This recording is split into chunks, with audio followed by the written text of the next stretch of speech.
for my last public speaking speech, I'll be doing it on a moment of silence in public school. And it's by me, Sarah Loper. So what will be discussed? I have 7 things to be discussed today. First, what is a moment of silence? The benefits of having a moment of silence. Data on who's in favor and opposed of a moment of silence. My counterclaims, rebuttal, conclusion, and lastly, my references. So what is a moment of silence? So the dictionary definition is short period of silence, thought, or prayer. And it's usually 1 minute of silence during the school day. Prayer in a public school is not accepted anymore. In the past, prayer and religion were the fundamental part of any school. But God has been taken out of the school and laws have been made against by any mention of God. Parents, teachers, and school administrators have been fighting for many years on this topic, and they still are today. The government is reviewing and implementing the Constitution and making sure no school officials makes any mention of God or religion.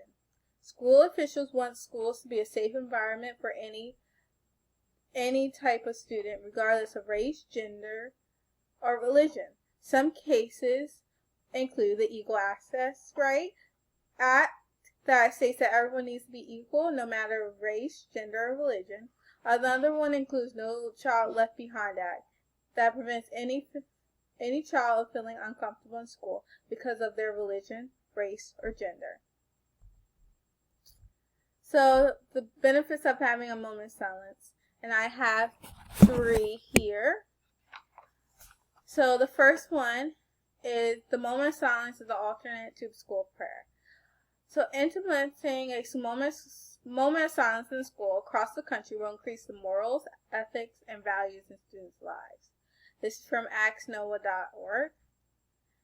And when Government Bob Taft signed an Ohio bill allowing a moment of silence, and indicated that the state allows 1 minute daily for students to reflect, meditate, or pray. So he saw the benefits of this. A moment of silence would allow students with different religious beliefs, as diverse as atheism, Christian, Judaism, Islam, Neopaganism, all participate in one thing together. They usually don't. So no matter what you believe, this moment of silence is for you because it includes everyone. You don't have to pray.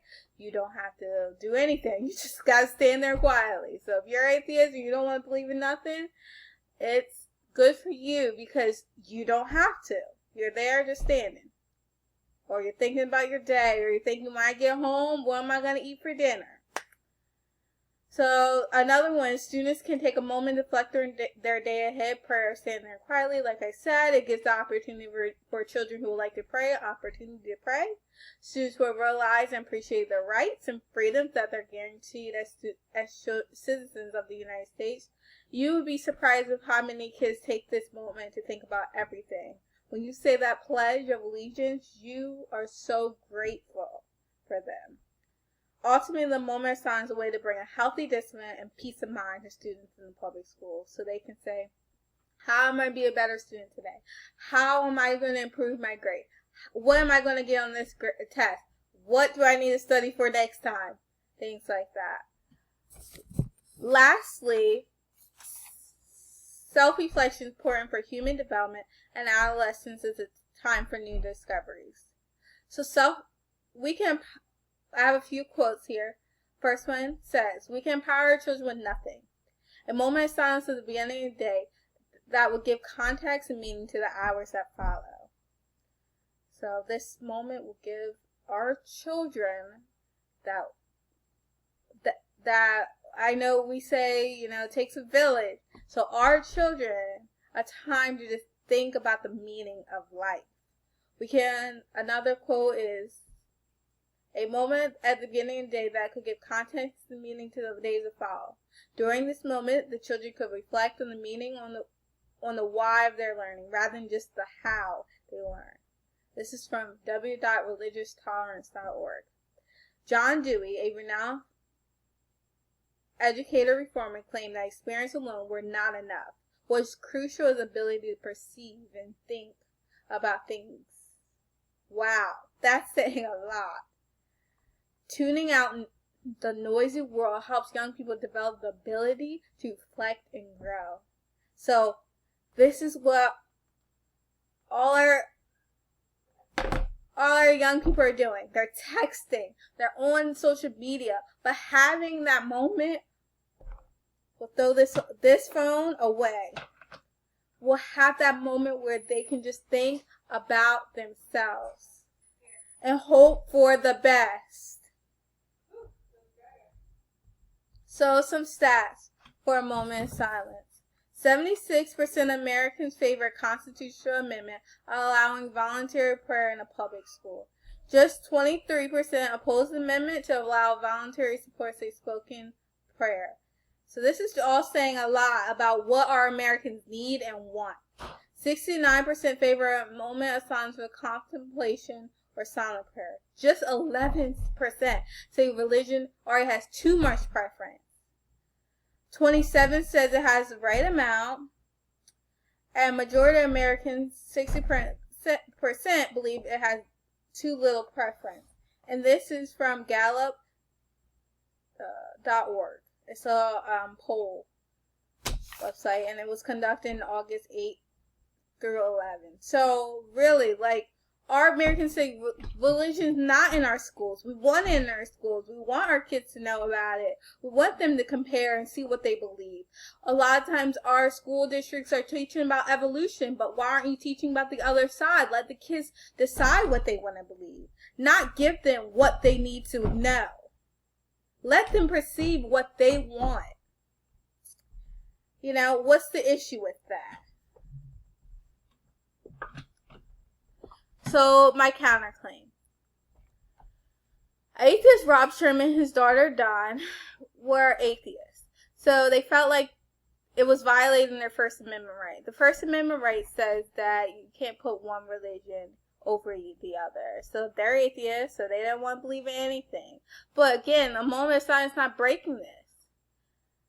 According to the Georgia Moment of Quiet Act, it allows for a quiet moment of silence, or prayer or meditation at the beginning of the school day. So the teachers aren't saying you have to pray.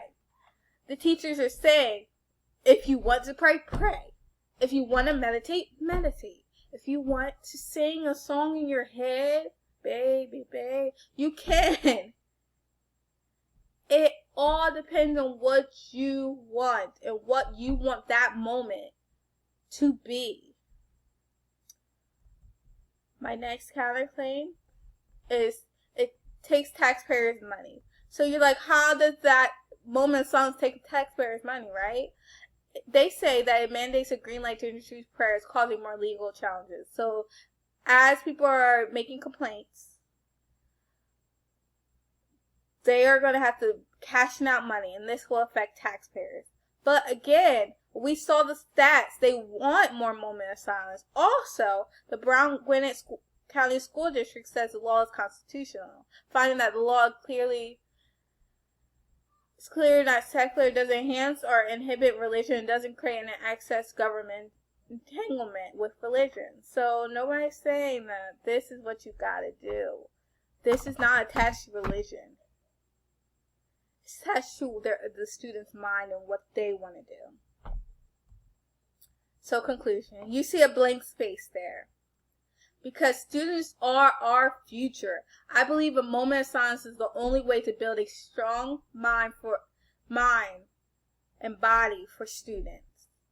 This is for a few reasons that I stated. It's a time of self-reflection. It is an alternate to school prayer. And self-reflection is important to the human development. So right now, I want to give 10 seconds a moment of silence for the ending of this class and my last speech. So, 10 minutes.